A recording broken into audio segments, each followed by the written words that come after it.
Nation! I'm UngarToTheMax coming at you with today's episode of the Sports Room Talk Show. A salute to you. If you haven't done so already, make sure you punch that subscribe button like a UFC fighter and hit that like button with the due respect courtesy of Chris Jericho. Also, turn on the notification bell so you'll get alerts when I upload a new video or if I'm going live on the channel. So, all I have to say is this.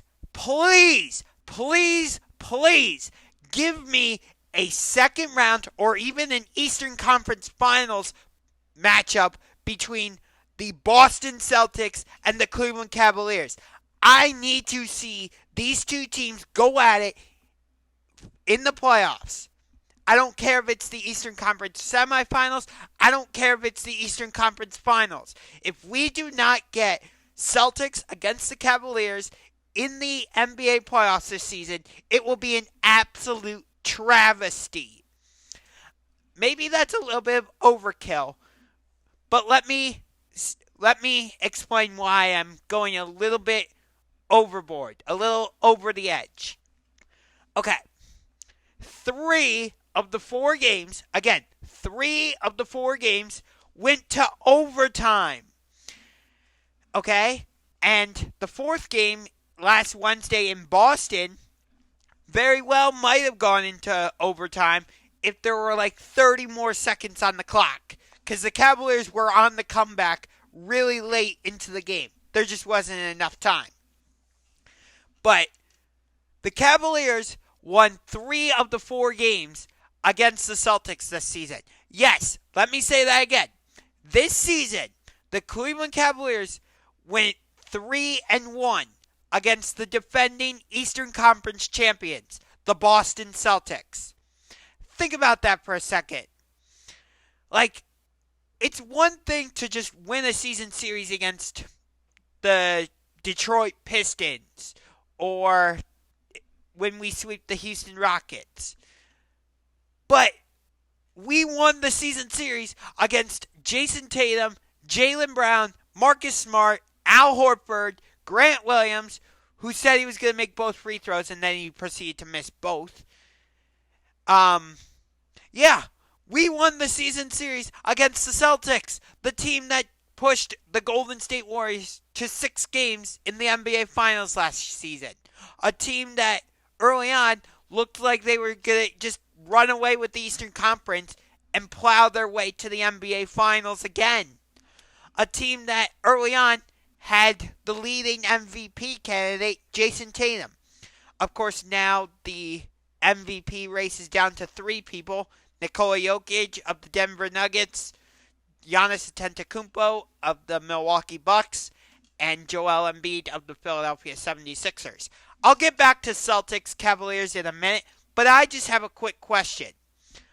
Why are De'Aaron Fox and Donovan Mitchell not being included in the MVP discussion? I get it. Nikola Jokic, 2-time MVP, and the Nuggets have the number 1 record in the Western Conference.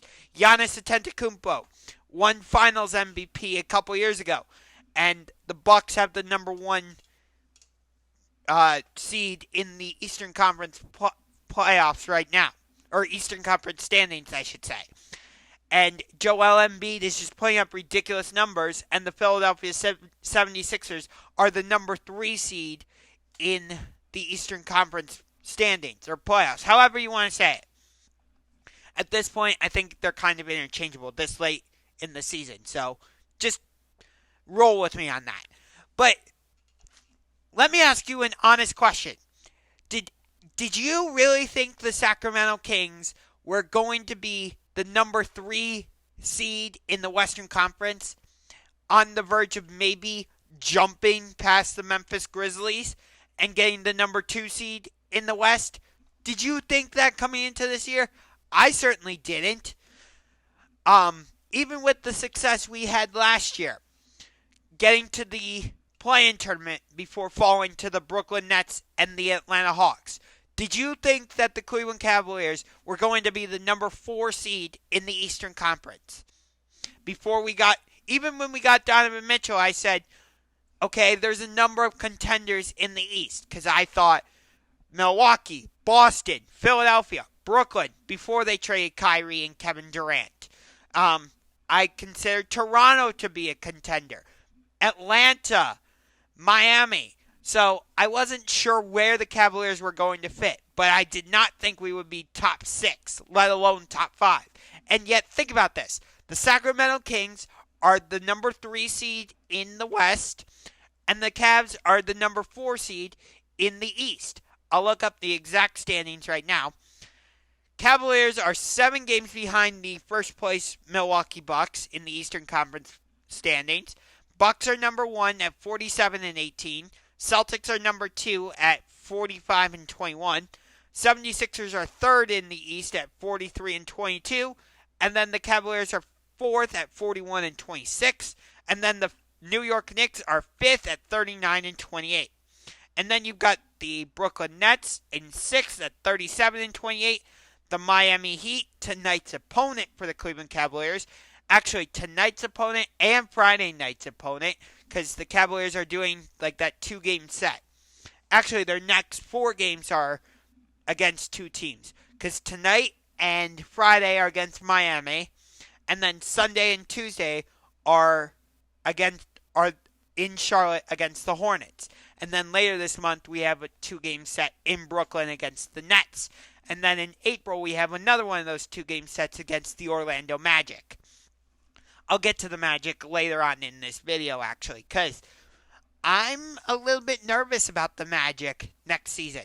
But anyway, so we've got the Bucks in first at 47-18, the Celtics in second at 45-21, Sixers in third at 43-22, Cavaliers in fourth at 41-26, Knicks in fifth at 39-28, Nets in sixth at 37-28. So those 6 would be in the playoffs right now. And then for the play-in tournament, you've got the Miami Heat in 7th at 35-21, or 35-31, excuse me. 8th, you have the Atlanta Hawks at 32-33. 9th, you have the Toronto Raptors at 32-34. And 10th, you've got the Washington Wizards at 31-34. Okay? And then over in the West, the Denver Nuggets are first in the Western Conference at 46-19. The Sacramento Kings have jumped up to the number 2 seed in the West at 38-26. They're tied with the Memphis Grizzlies, actually, for second place in the West, because the Grizzlies are also 38-26. Then you've got the Phoenix Suns at 36-29. Followed by the Dallas Mavericks at 34-32. Then you've got the Golden State Warriors also at 34-32. So those are the top 6 who would go straight to the playoffs. And then your play-in tournament teams are the Minnesota Timberwolves at 34-33. Also, you've got the Los Angeles Clippers at 34-33. The Los Angeles Lakers at 32-34. And then the New Orleans Pelicans at 31-34. So the playoffs are definitely going to be interesting this season. I think that these could be some of the most exciting playoffs we've had in recent memory. I could see a number of series going the full 7 games. Like right now, let's look at some potential matchups. Okay, so right now, the Sixers would be playing the Nets. I could see that series, even though the Nets don't have Kyrie Irving and Kevin Durant. They still have some nice pieces like Spencer Dinwiddie, Mikal Bridges. I think Philadelphia would win that series, but I think it would go 6 games. Cavs-Knicks, I think that series goes the full 7 games. Okay, over in the West, it's kind of harder because Sacramento and Memphis are tied. But like right now you would have Phoenix playing Dallas. Those 2 teams do not like each other. That would be Kyrie Irving against Kevin Durant. Yes, please. Thank you very much. I want to see those 2 teams go at it.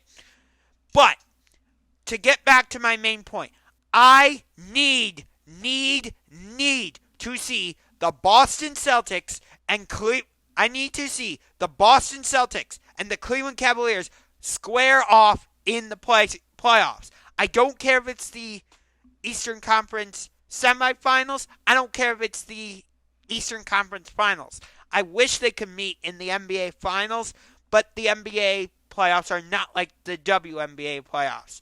Because in the WNBA playoffs, you could get two Western Conference teams playing each other in the championship. We had that a couple years ago when the LA Sparks faced the Minnesota Lynx, and it went the full 5 games, and the series was terrific. The only change I would make to the WNBA playoffs is that I would make the series go 7 games and not just end at 5. I think it would add a little more excitement to it, which the WNBA schedule got released today. I cannot wait for the New York Liberty at the Seattle Storm. That is going to be Breanna Stewart's first game back in Seattle since signing with the New York Liberty. I think that game is going to be fantastic. You've got the game when the Liberty take on the defending champion Las Vegas Aces. The Aces added Candace Parker. They're the defending WNBA champions. New York has Sabrina Ionescu. They go out and they add Courtney Vandersloot, I believe. They add Breanna Stewart, so they're a super team.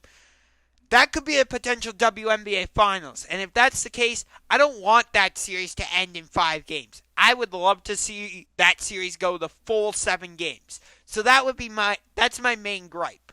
But anyway, yeah, I would love it if somehow the Cavs and Celtics could meet, not just in the Eastern Conference Finals, but the NBA Finals. But again, I understand that that's not how it works, because the NBA Finals is Eastern Conference against Western Conference. But again, 3 of the 4 games between the Celtics and Cavaliers went to overtime, with Cleveland winning 3 of those.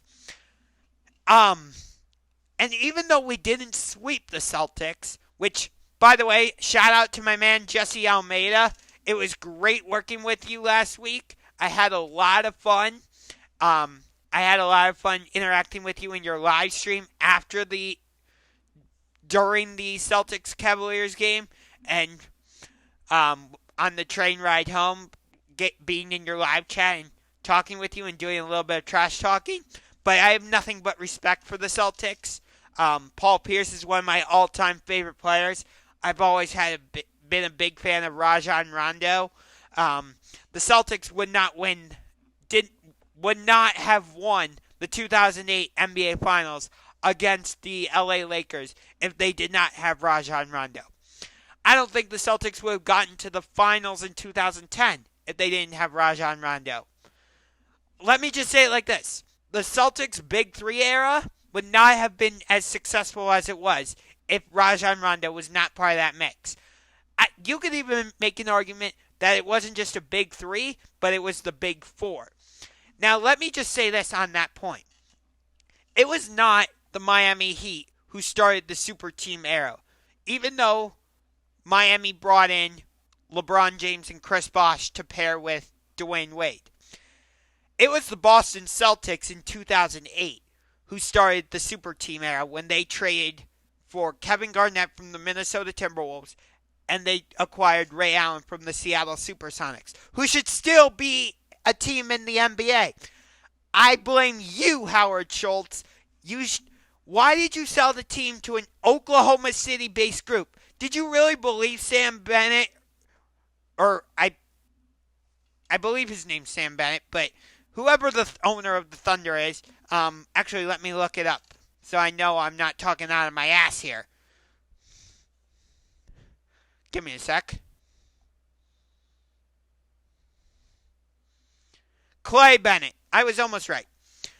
I mixed up Sam Presti, the guy who makes all the trades and stuff for the Thunder, and their owner, Clay Bennett. So, Howard Schultz, when you sold the Supersonics to Clay Bennett and an Oklahoma City-based group, did you really think they were going to keep the team in Seattle? No! Of course they were going to move the team to Oklahoma City. Doi! So, Yeah, Howard Schultz, I blame you. You're the reason why the Supersonics are not around when they still should be. Part of my reason for why I want to see a game at all 30 NBA teams arenas is because I want to get out to the Pacific Northwest. Go to Portland, Oregon. Go to Seattle. And places like that. Now, I still have an opportunity to go to Seattle because the Browns play the Seahawks in Seattle this coming season. And I am going to be working with NorbCam again. And I'm going to try and fly out to Seattle for that Browns-Seahawks game. Who knows? Maybe I'll meet up with Norb. We'll see. But yeah. My main point, though, is yes, it was the Celtics who started the Super Team Big Three era, not the Miami Heat.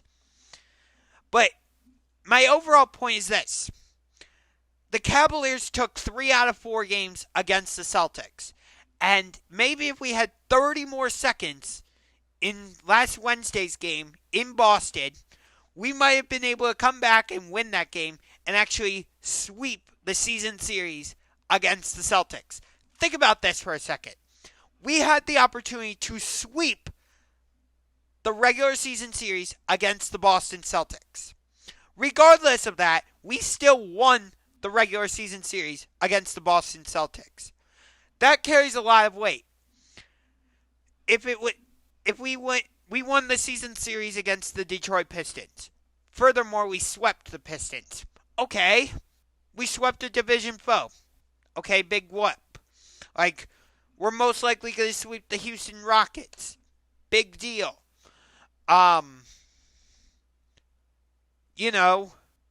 We have an opportunity to win the season series against the Charlotte Hornets. Okay, big deal. But we won the season series against the Boston Celtics, the defending Eastern Conference champions. That's huge. And next Wednesday, on March 15th, we have the opportunity to win the season series against the Philadelphia 76ers. That would also be giant. Here's the bad part of it, though, which is we'll be playing the 76ers on the second night of a back-to-back after being in the Hornets' nest in Charlotte the night before. Charlotte shouldn't give us too many problems because they don't have LaMelo Ball, but they still have Terry Rozier. They still have Kelly Oubre, who I wish the Cavs had gone out and traded for before the trade deadline. Before the trade deadline, I was saying the Cavaliers need to go out and make a trade for somebody like Kyle Kuzma, Cam Reddish, Josh Hart, Kelly Oubre Jr., somebody, because in the playoffs, teams are going to say, okay, your primary weapons are Darius Garland and Donovan Mitchell. Guess what? We're not going to let them beat us. Somebody else is going to have to beat us. Whether that's Evan Mobley or Jared Allen. Or maybe, just maybe, I don't know, Isaac Okoro. Oh boy, Isaac Okoro. Just his performance is not where it needs to be. Isaac Okoro, you have not been good enough. No, your offensive game is not anywhere near where it needs to be. Has he been a good defensive player? Yes, but his offensive game? He needs to be scoring at least 10 points a game.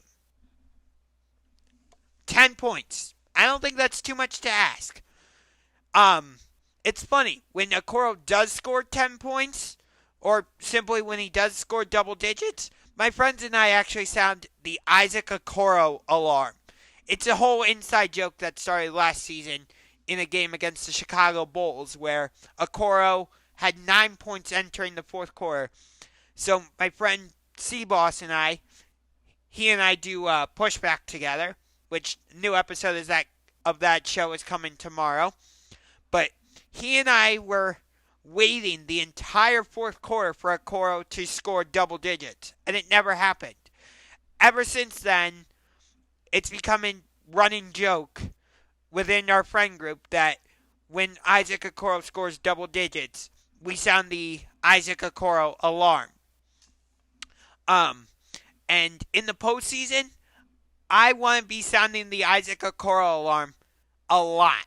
Because again, whether it's the New York Knicks in the first round, because it's looking like we're going to play the Knicks in round 1, or if we play the Celtics in round 2, or if we play Milwaukee in round 2, or maybe Philadelphia in round 2,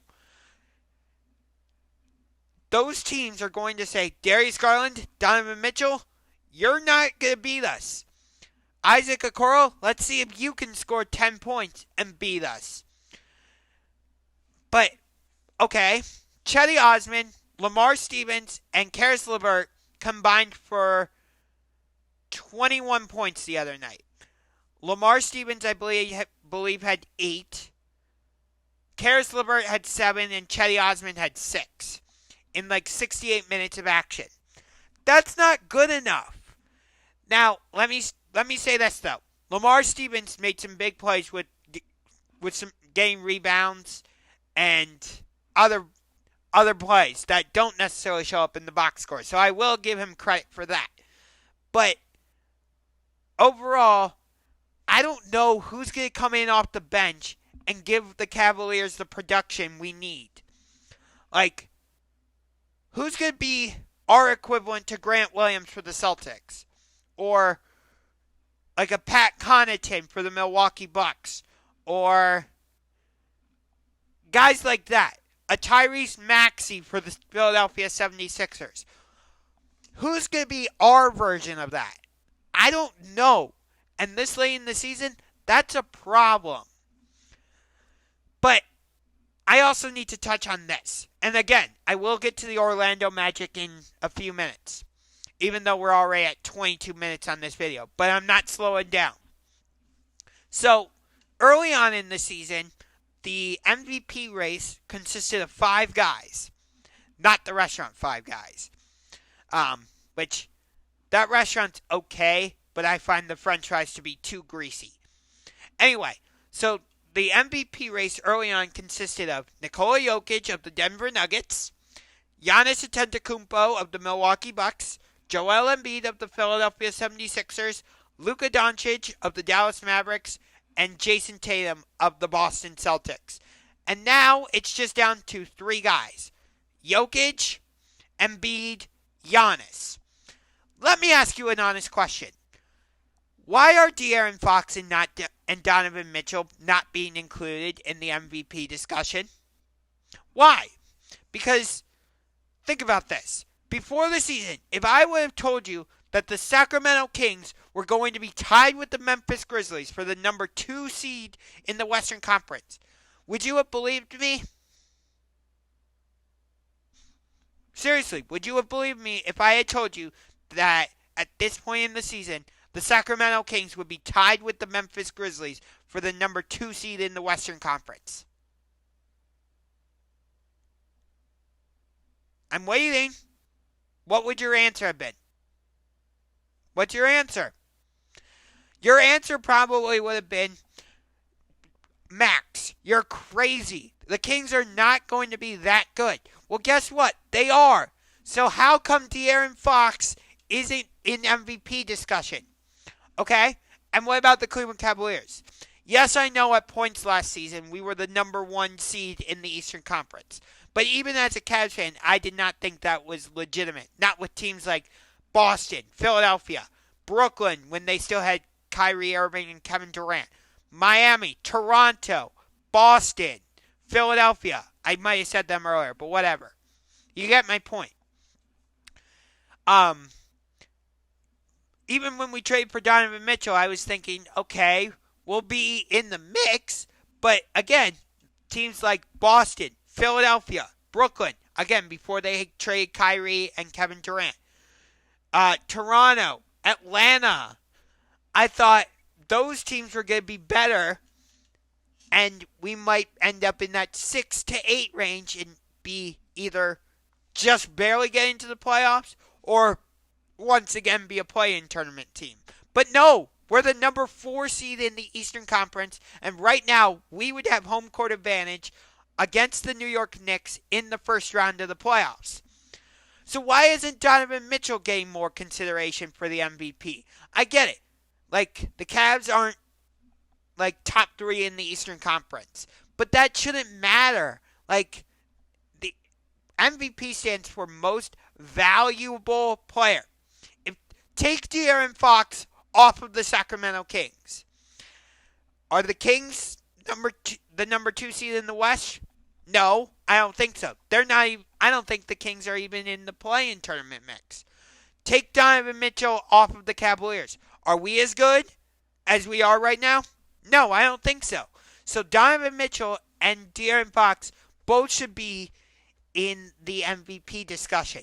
I'm not saying either one of them should be the favorites, because I'm fine with Joel Embiid, Giannis, and Nikola Jokic being the favorites. Personally, I think Giannis should be the leading candidate, but it seems like Jokic is. Whatever. If he ends up winning 3 straight MVPs, I have no issue with that. Although I've heard some interesting takes on the show First Take, coincidentally enough, from Kendrick Perkins, who believes that Nikola Jokic is stat padding. So I'm not going to get into that whole discussion, but it got pretty heated on First Take, like yesterday or whatever it was, when Kendrick Perkins, JJ Redick, and Stephen A. Smith were all on the show at the same time. But again, I'm not going to get into that discussion. Do I think the Denver Nuggets are legit title contenders? No, I don't. Even though they're not the number 1 seed, and they have Nikola Jokic, and they have Aaron Gordon, and they have Jamal Murray, do I think they're actually, yes, let me rephrase. Yes, I do think they're legit title contenders, but I don't think they're the team coming out of the West. I think right now, I would say the Phoenix Suns are the team that's going to come out of the West, with Kevin Durant, who's making his home debut tonight for Phoenix. With Kevin Durant, Devin Booker, Chris Paul, DeAndre Ayton. The thing I'm worried about with the Suns is the fact that they traded Mikal Bridges and Cam Johnson. So they and a bunch of other picks and whatnot. But they basically sacrificed their bench play. So they're going to be very reliant on their starters. Which, as I've illustrated, I think is going to be an issue for a few teams. I think that's going to be an issue for the Suns. I think that's going to be an issue for us here in Cleveland. Because what happens when Darius Garland or Donovan Mitchell go to the bench? Or what happens if we do a lineup where, like, Ricky Rubio and Karis LeVert are in the backcourt, and the rest of the lineup is, I don't know, Lamar Stevens, Evan Mobley, and Jared Allen, something like that. What if we do that lineup? Where's our offense going to come from? Or what if we do Ricky Rubio, Darius Garland, Karis LeVert, Evan Mobley, and Robin Lopez, who I think should be getting more playing time. But that's neither here nor there. Like, the Cavs bench just hasn't been good enough. I need more. Because, like, Ricky Rubio's going to give me solid minutes. But is he going to give me the scoring production that I need? Is Lamar Stevens going to have that type of game again where he has 8 points and has like 8 rebounds or whatever? Can he do that on a consistent basis? Can Chetty Osman give me more than 7 points or 6 points, whatever it was? Can Karis LeVert give me more than 6 or 7 points in 33 minutes of action? As of right now, I don't know the answer to any of those questions. And that's a little frightening to me that, like, once we get to the playoffs, we're going to have to ride Donovan Mitchell and Darius Garland hard. And I just think at times we're over-reliant on the two of them. Like, the other night, it felt like Garland and Mitchell never sat. And that's just not reliable or realistic. So, yeah. But now I want to get to the Orlando Magic. So, I know it's a little weird that in this Celtics Cavaliers video, I'm talking about the Orlando Magic. Especially when the Magic are not a threat to go to the playoffs. They're not a threat to go to the play-in tournament. But I will say this.